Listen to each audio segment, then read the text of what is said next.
Whenever you want, because I can cut bits out. Yeah, good. Yeah. Hello everyone. We are doing something a little bit different today. We thought we'd film this little video.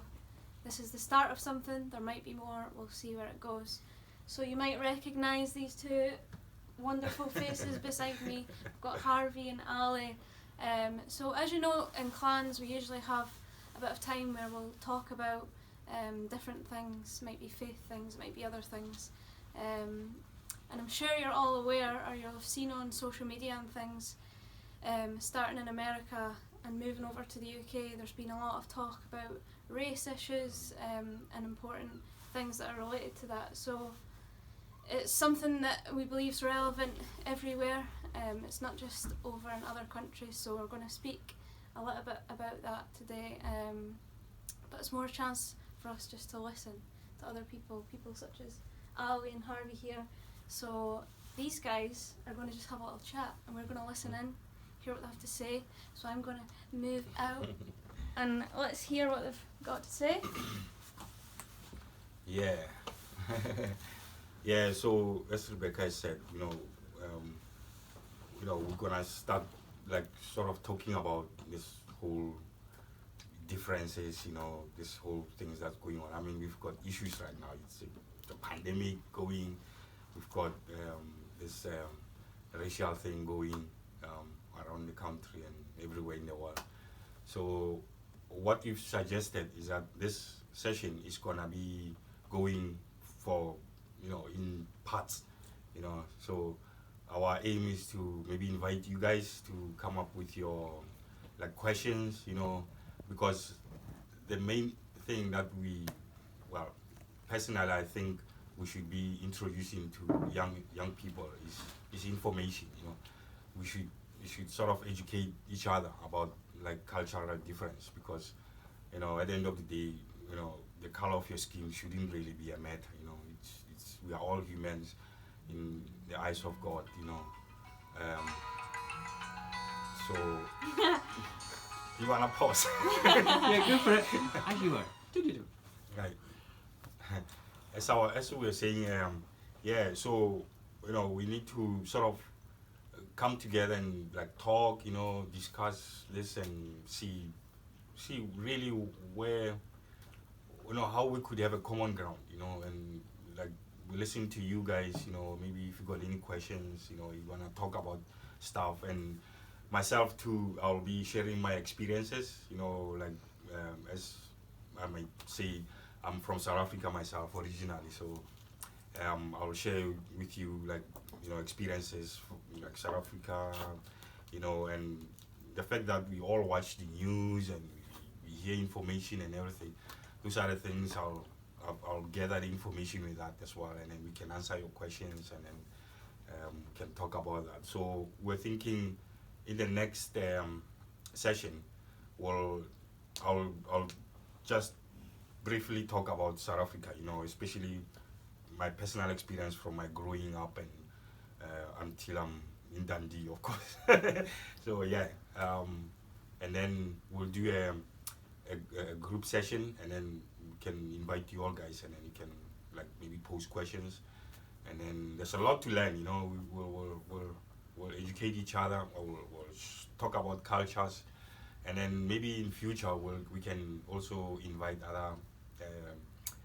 other people, from different cultures, and then we can all make this to work, so we can understand really the issue of race, because it's something that's been going on for a long time. So we're thinking maybe it's time we educate youngsters, and then they can understand really the impact of this whole thing, because it's really one thing that's unnecessary in our lives as human beings.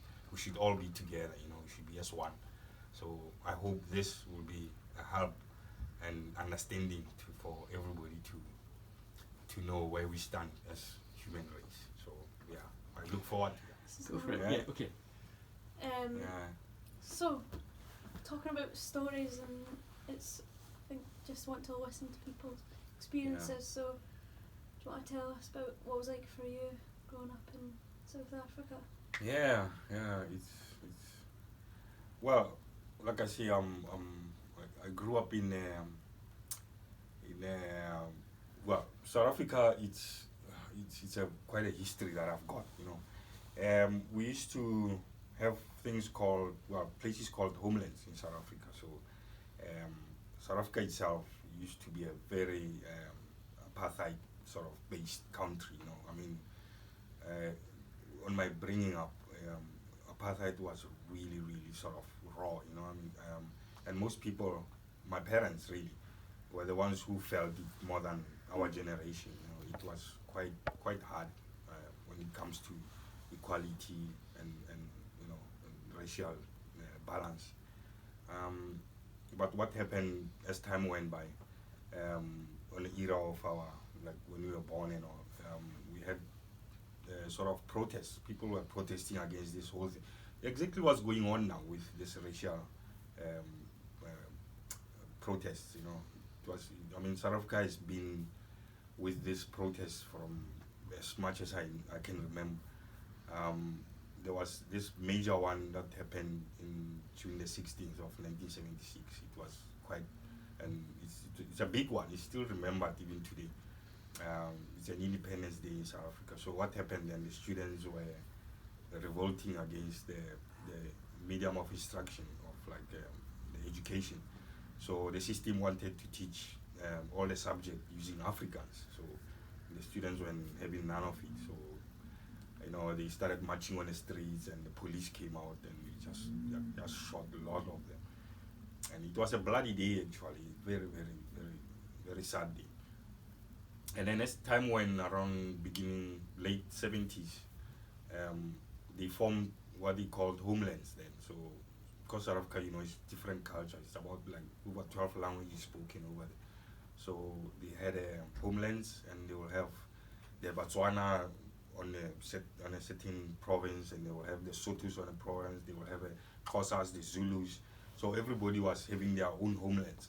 So my parents were under the Botswana one. So growing up in the homelands, it was quite peaceful comparing to places like Johannesburg, Soweto. It was quite okay. Education was okay. The law was okay. There was no riots or like what happened in Johannesburg and Soweto. So yeah, we grew up in more like I would call a peaceful sort of thing, because it's the homelands did their own thing. You don't. Yeah, it's still South African government, but it's run by the Botswanas or the Zulus or the Xhosas. So yeah, for me it was beneficial in that way, because education was okay, it was great, and my brothers and sisters were doing fine. It's just that I had cousins in Soweto that sometimes we visit on holidays, and you can tell the difference.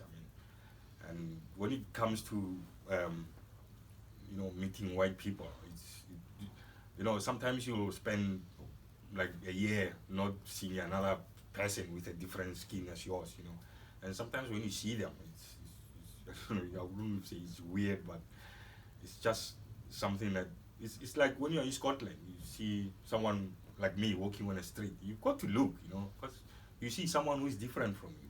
Comparing to majority of people in Scotland. So we had the same in South Africa, and sometimes we felt like white people were intimidating, because the fact that there was apartheid and everything, when you see a white person, it's more like you get sort of a fear or some sort of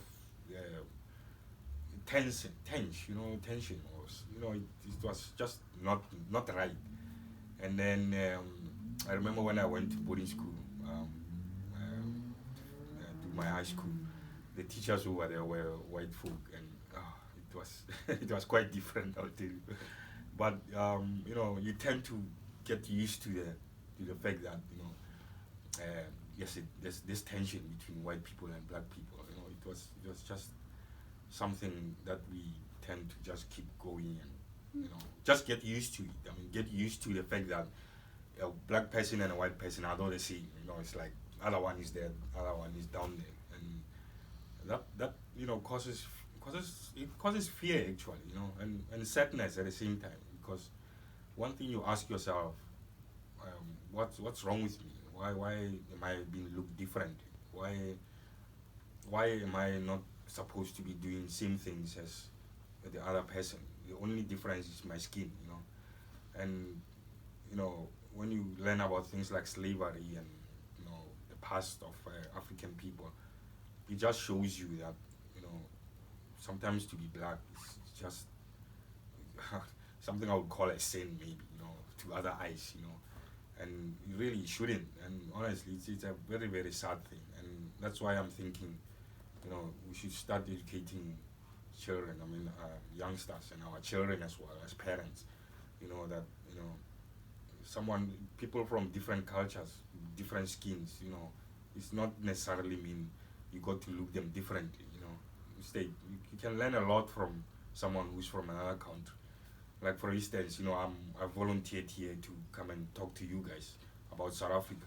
So I probably most of you have never been to South Africa, but learning the place through me, you know, telling you how the place is like and answering your questions. You know, you learn a lot. You'll be feeling like you've been in South Africa already, you know, but that's what I'm saying. To look at someone differently it's really wrong. So, in the eyes of God, of course, and in the eyes of anyone else.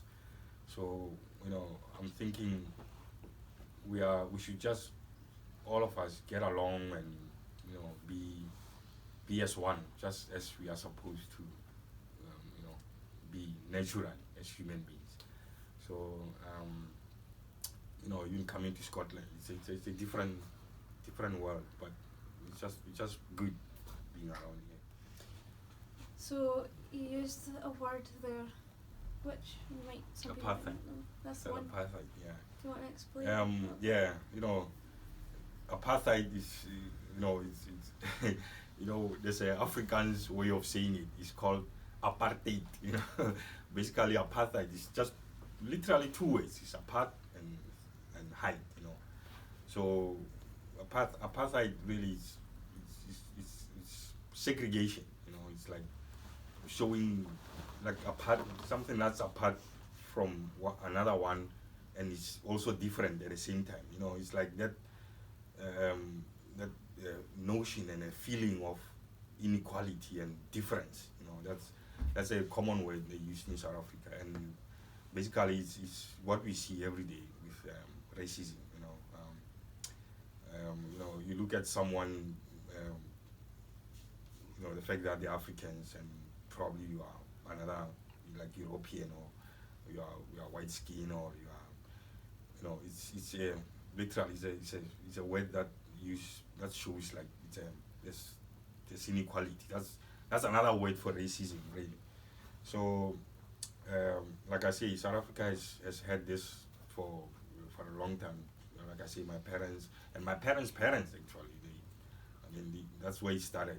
Probably from World War II, I think. That's how as long as it goes. But so this is the feeling of feeling that you are not the same. You are it's like oppression. And that's another way you can look at it. You know, if you are African, you are down there. You know, you don't belong to what the white people got. You know, you got your own, and you stay down there. You know, and they make you sure that you stay down there. You know, they will in all the actions. You know, things that happen. You know, like I mean, from police, which is what we see today, to the government itself. You know, jobs. You know, places where you're supposed to go. You know, not everybody goes there. Only like white people go there. Black people, they got their own. I remember my mother used to tell me a story of like in the shops, like a shop will have a door, a main door to go in, but that shop has got another window at the back, a small window, and you know the door itself, the massive entrance where you enter, is just written there, whites only, you know. And I mean, you just walk there and you read whites only, you know. It's just hits you, you know. Just think, why, you know. And then that's when you realize, you know, and you are not supposed to talk about it. You know, you talk about it, you get into trouble. You know, you just have to do as you are told. You know, and you know, I mean, things like my parents also used to tell me, if you get caught drinking alcohol from a bottle, you get arrested. You know, or there used to be curfews as well, like state, you are not supposed, black people are not supposed to walk at night after 12 o'clock. It is just crazy. I remember my dad used to tell me this funny story. The police got this guy, he's a Zulu guy. Well, poor guy wasn't really much educated. So they caught him walking in Johannesburg City at night, and it was after 12 o'clock. So they caught him, arrested him, and the following, they arrested him on a weekend.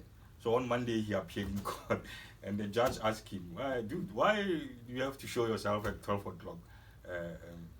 You're not supposed to be running around at 12 o'clock." He says to the judge, "Well, I don't know who's 12 o'clock. I mean, I was just walking around. I don't know what are you telling me about 12 o'clock or anything." So people make jokes out of it, but if you look at it deeply, you realize it's just not really funny. But I suppose you make fun out of what's really. They say a big laugh is a big cry. You can see that. But yeah, apartheid. I don't think there's any person at this moment in time who wants to feel that. Hence we see all these protests because feeling different. It's so uncomfortable. It's unreal, and it's not about just race. It can be about anything. The way you look, maybe if you are disabled, that's part of segregation. You are looked at differently, you are treated differently. You don't want to be treated differently, and that's not a nice feeling. So apartheid it was a bad thing, and I hope maybe in this modern days that should really be nothing that we involve in our lives. So yeah. So you told us about what it was like, how people were separated back in Africa, but what changed when you what did you notice was different when you came to Scotland? Yeah, here coming to Scotland, well, initially when I came to Scotland, as you know, I had this this thing I've had since I was raised, that white people are. For me, my idea was just like white people are white people. End of story. I didn't. It wasn't about the Scottish people. There's English people. There's Welsh. There's Irish. When you are white, it was just like, I see you. I don't see you any different. But I guess that's a mistake I've done because it just shows how sometimes when you just conclude with your judgment, that's where you go wrong. And I came to Scotland and Scottish people were, they're absolutely brilliant.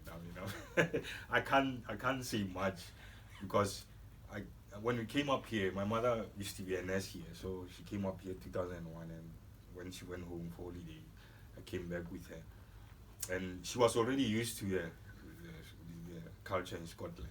And she always assured me, "Don't worry, things are different there." Oh, okay, we'll see when you get there. And then I'll be coming here in Scotland, and I felt like inferior, thinking I'm still holding back, And then we went on buses, going to town, and honestly, it's just smiles everywhere, You feel like you are treated equally, You feel like you are part of Scottish, It was just such a feeling, absolutely. And I remember thinking, do I just mix in, or do I still want to look at my skin color and think, "Oh, I'm still different. Don't be so excited or anything." And to be honest, the people in Scotland, they make me feel like, we are all same. We are all people. We are all, equality is just same. We walk on the same streets. They don't look at you like, you are just, the way we used to be looked in South Africa. And it's just a brilliant feeling. Up to today, I'm just loving this country, to be honest. And people are just spot on. But I'll tell you, you see, thing with that racism and indifferences, and you still find such things. I mean, it's not like when I arrived here it was just 100%. Yeah, I used to meet people who are awkward, can be, but there's a saying in my language. It says, when something doesn't really want you, you just have to just walk away from it. So it's something I've learned, and I know about it from back home. So I just had to practice it here. But I'll tell you, majority of people, treatment it's just brilliant. It's just absolutely brilliant. And the awkwardness I used to feel when I was in college, it just got wiped out. Because I mean, even in classes, in socializing, I mean, going to clubs, you just treated same. Everything is just, you just don't feel like you are a different person. But I'll tell you, sometimes you get reminded. I mean, and that's a feeling that you tend to pull you back a bit. It tend to make you remember that, yeah, you are still an African. But you don't want to think of negativity most of the time. You got to be positive most of the time. That's why I'm thinking people who always will be negative to you, there are people who don't have knowledge about the culture itself. So I'm thinking it's a duty of everyone. It's everyone's duty, especially the parents, to teach children. And you'll be surprised, most people who are having this racial sort of attitude towards, they are youngsters. They are young people. And I remember my wife was telling me, even their mother generations, the past generation, they also had that kind of racial indifference thing. Because you come in this country, you get married to a white girl, they're thinking, well, it's like it's not approved. Some families don't approve such things, but I mean, like I say, it's all about education. You got to educate people just to know that we are all human beings. This is life.